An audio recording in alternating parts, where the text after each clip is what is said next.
Y para acabar la clasificación, hablo un poco de los exvotos verbales, pero orales. Esto quizás es más chocante, pero también tenemos testimonios literarios de que ya desde Roma se hacían. Por ejemplo, Catulo cuenta en un poema cómo, estando enfermo, su amante quería dedicar un exvoto a la diosa Isis, famosa, se había hecho famosa en Roma precisamente por esto, por la salud, era una especie de virgen de la salud de Roma. Y la amante, como había visto que en el templo de Isis estaba lleno de cuadritos pintados de la virgen que curaba a la gente, ella se proponía hacerle, si le curaba, un exvoto pero verbal. Es decir, se proponía soltarse el pelo, ir con la melena suelta y vestida de blanco, como iban los devotos de Isis, siguiendo la vestidura egipcia de lino, todo de blanco. Y a la hora en que todas las mañanas los sacerdotes abrían el templo para el culto, ella ponerse en las escaleras y narrar la curación de su amor.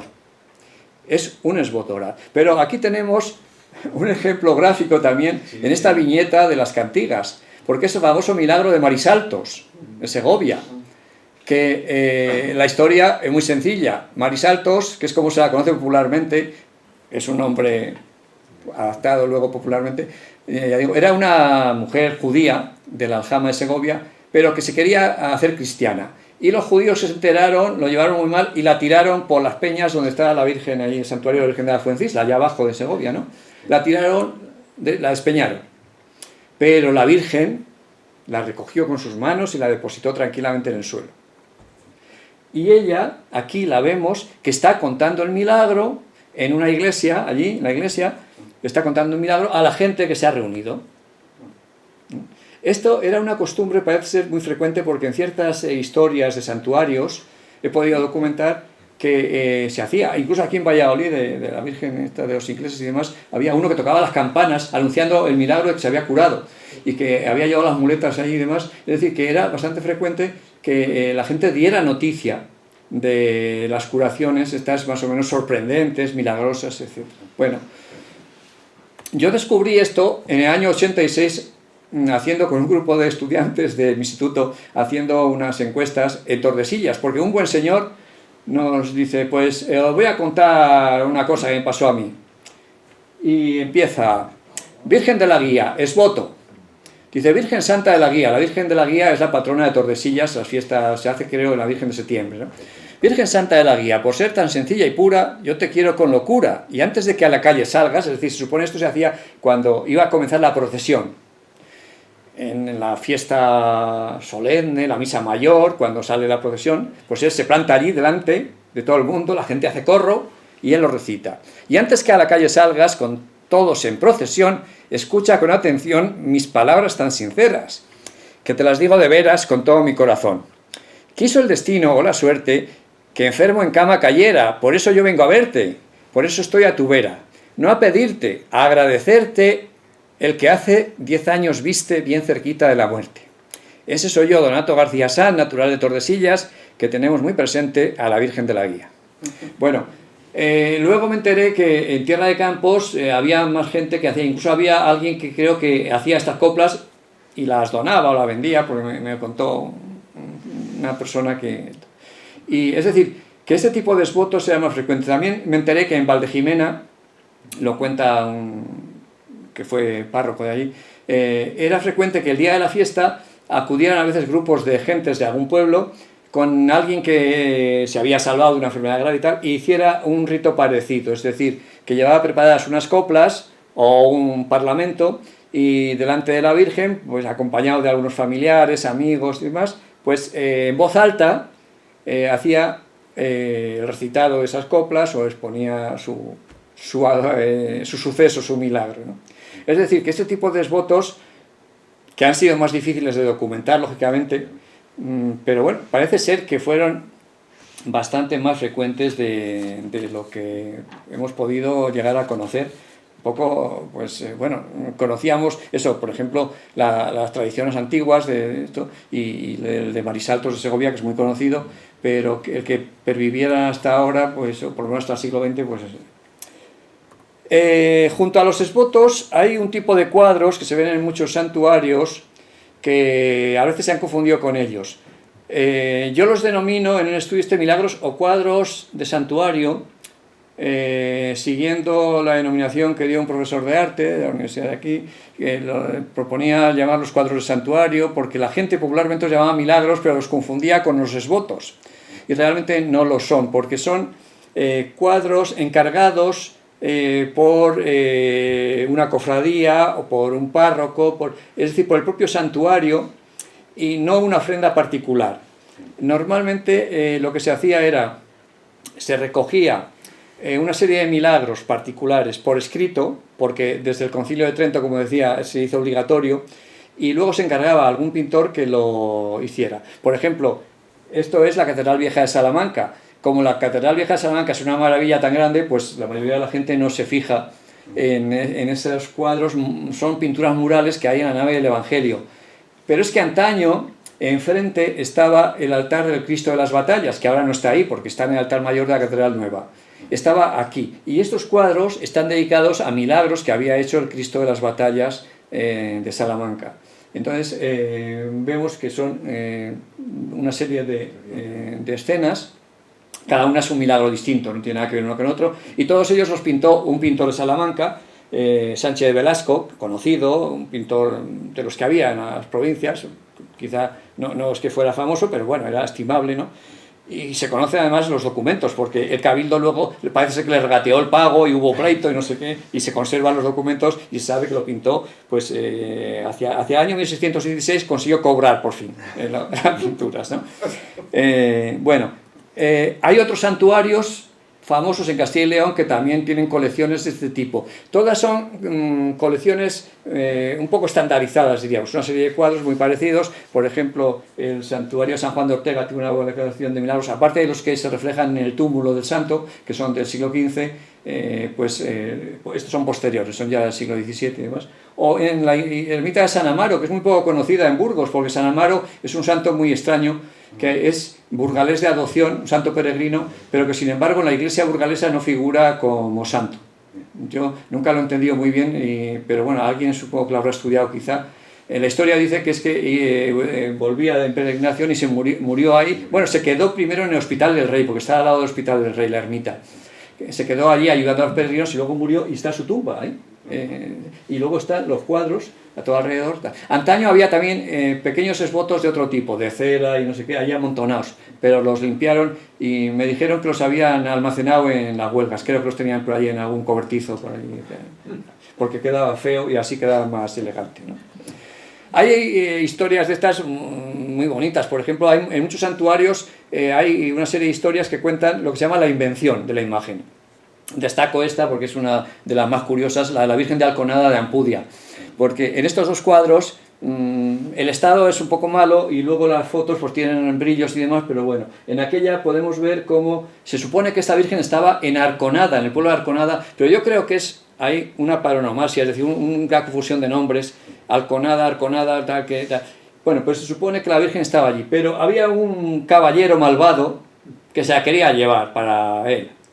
Y la Virgen no quería. Entonces, en el cuadro primero vemos que este don Juan, que es un malvado señor feudal de allí, pues manda a los esbirros que rompan las puertas de la iglesia para llevarse a la Virgen. Pero no lo pueden, porque la Virgen allí echa los cerrojos y nada. En el segundo cuadro vemos que le están haciendo fuego en la puerta. Pues dice, como no podemos romper la puerta, la quemamos. Pero entonces la Virgen se ve muy pequeñita allá arriba, por una ventana se escapa. Sale volando por la ventana y se va. Y de repente vemos que aparece a un pastor en Ampudia.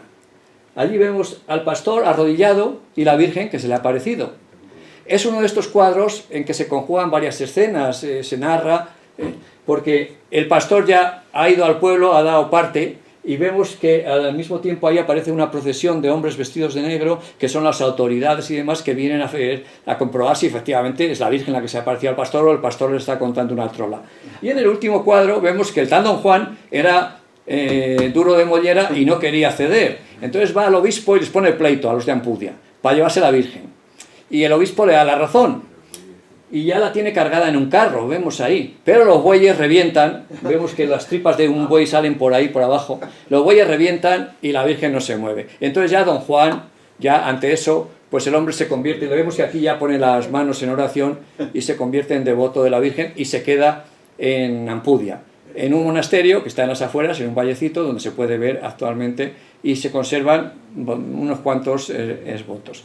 Estos realmente no son propiamente esvotos, ya digo, son estos cuadros de santuario que cuentan, en este caso cuentan la invención, cómo llegó la Virgen allí, además. También hay algunos de este tipo verbales, por ejemplo, esta tabla que está en la ermita del Cristo de la Veracruz de Paredes de Nava, que es una relación encargada por la cofradía de la Veracruz de algunos milagros que hizo este Cristo y que están aprobados, dice, por el obispado. Era muy importante, como decía, porque ya la Iglesia vigilaba mucho. Bueno, en el siglo XIX, en algunos esvotos aparece esta expresión, recuerdo de la persona que lo dedica, y entonces entramos un poco en la parte filosófica de los esvotos.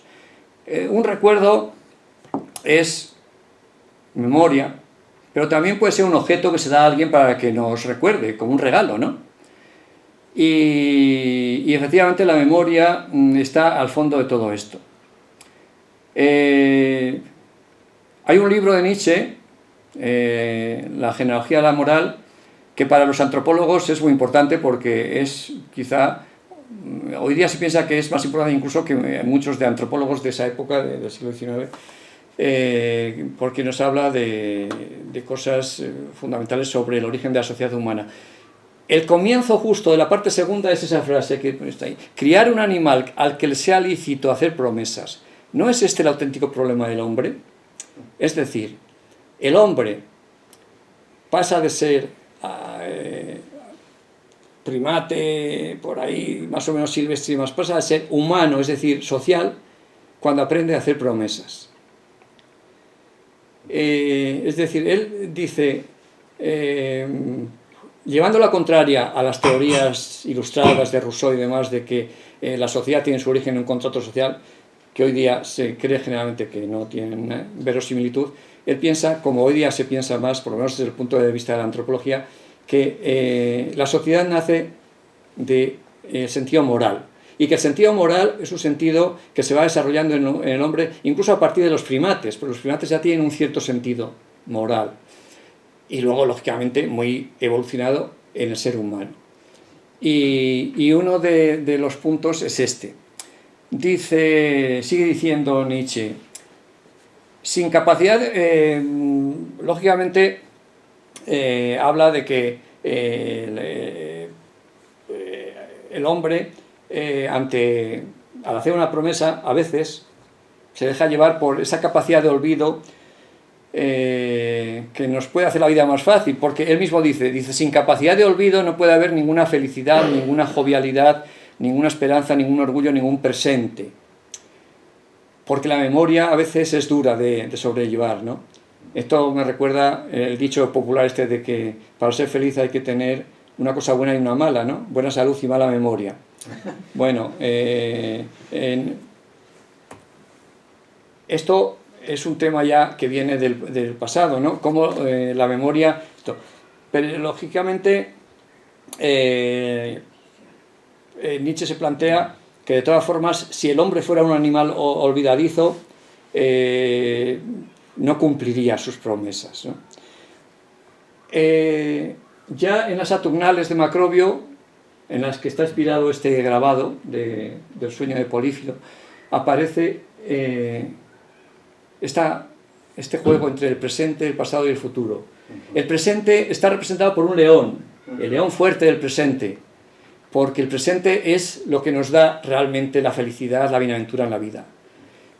El pasado tiene mucho peligro y en las Saturnales lo identifica con un lobo, el voraz y ladrón lobo del pasado que roe los carcañales de la memoria a los hombres.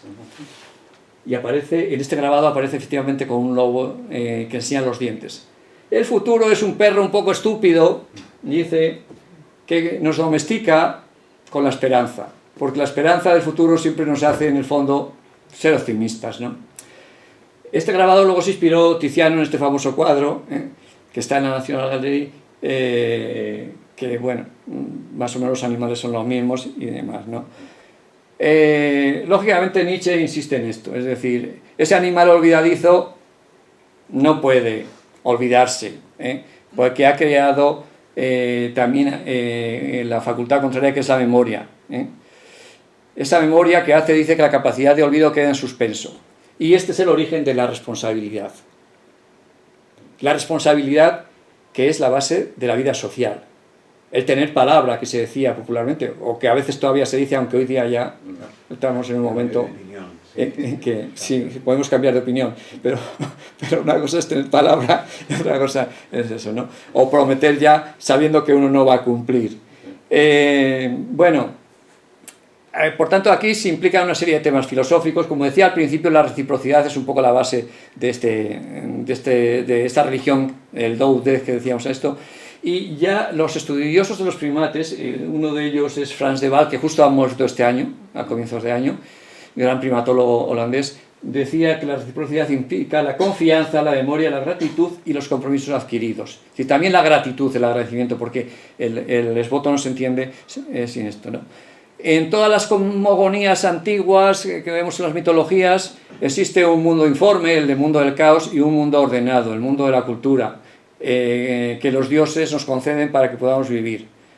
Pero un gran neurólogo, Antonio de Damasio, piensa que desde que el ser humano va desarrollando su conciencia, el dolor, el sufrimiento y la conciencia de la muerte, dice, son especialmente fortalecedores, mucho más que el bienestar y el placer, que también se crían, diríamos, o sea, se fortalecen con esa conciencia. Por tanto, él piensa que en las religiones, especialmente en las religiones nuestras, las religiones del libro, de la Biblia y demás, el dolor, el sufrimiento y la conciencia de la muerte tuvieron más importancia que el placer, el bienestar, que han sido, por tanto, muy determinantes. Bueno, resumo, el esboto, por tanto, es memoria. La memoria mira al pasado, rememora, pero la memoria también mira al futuro, predice. Sin memoria, si no nos acordáramos lo que hemos hecho mal ayer, no podríamos a lo mejor dejar de hacerlo mañana, ¿no? Es decir, que es importante. El esboto se funda en un mal recuerdo, una enfermedad, un accidente, una guerra. El mal recuerdo, incluso hasta por ahí científicos están tratando a ver si consiguen borrarlo en la mente, los malos recuerdos, tomándose una píldora. Los psicólogos lo llevan intentando, el psicoanálisis, por ejemplo, contando. El esboto funciona un poco parecido, es decir, el mal recuerdo se salda con un milagro, el favor de la divinidad. A cambio, el devoto tiene que agradecerlo con una ofrenda. Pero la divinidad se ha puesto de parte de la persona y por tanto significa la predicción de un buen futuro, significa una catarsis, una purificación. Y esa es la grandeza del esboto, que mucha gente quizá no entiende hoy día. Es que el esboto implicaba la superación de un trauma, de una enfermedad, de un accidente grave. Hay países donde los esbotos se cuidan mucho y se conservan, si no en el santuario, en un museíto aparte. Este es un ejemplo reciente que vi hace poco tiempo en Italia. Una colección de esbotos, son todos del siglo XIX y XX, muy simpáticos porque cuentan escenas ahí, vemos accidentes de niños, de carros, con este arte popular, caídas, tal, guerras. Italia pasó en el siglo XX muchas guerras, más que España. Ahí habla de la guerra colonial en África, de la Primera Guerra Mundial, de la Segunda Guerra Mundial, y luego los accidentes modernos. Vemos aquí la muchacha esta medio estropiciada ahí con el moto que es ya del siglo XXI, ¿no? Es decir, la gente sigue dedicando votos, vemos que ha chocado en el coche y tal, y la muchacha está aquí. Este santuario es un pequeño santuario dedicado a 3 santos desconocidos aquí, Alfio, Filadelfo y Chirino, en un pequeño pueblecito de Catania, al lado de Lezna. Pero conserva cientos de esbotos.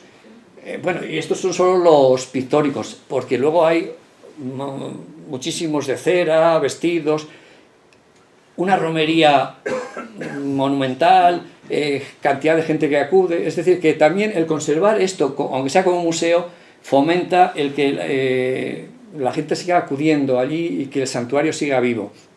No solo en España, no solo en Europa. En Japón escribí un artículo en la revista Folklore hace tiempo sobre esto. En Japón también abundan mucho los pictóricos antiguos. Luego los santuarios lo que han hecho es una especie de esbotos estandarizados en madera. Estos, por ejemplo, están dedicados a un dios muy popular en Japón, el dios Jiso, al que se representa con un babero, porque es el dios de los niños muertos, los niños pequeños o no nacidos. Y se dice que las madres japonesas superan su dolor por eso, ofreciendo un esboto al dios Jiso. Todo lo que se ve arriba son baberos, y lo de abajo son las plaquitas estas que vende el santuario, que curiosamente lleva una cruz gamada, pero que es la cruz gamada de Buda, de la buena suerte, en la cruz solar. En Castilla y León, bueno, hay de todo, hay algunos sitios. Quiero destacar el santuario de Santa Casilda. Esta postal refleja cómo estaban los esbotos antes dentro de la iglesia. Ahora ya no están allí, porque ya digo, desde el Vaticano II les dio la manía de poner las iglesias limpitas. Sí.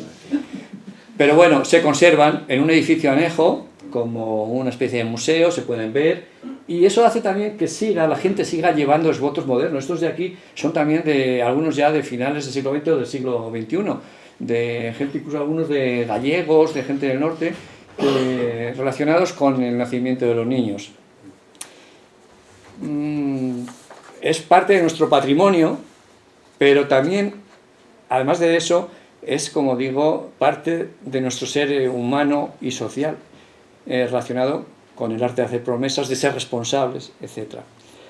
Bueno, volviendo al comienzo, Vallejo Nájera decía, en su artículo destacaba que al cabo y al fin los esbotos efectivamente es una expresión de agradecimiento, es decir, de sentimientos positivos y demás, y que además siempre acaban con un happy end, con un final feliz. Y eso es lo que yo deseo para todos vosotros, un final feliz para 2024 y un comienzo más feliz para 2025. Muchas gracias.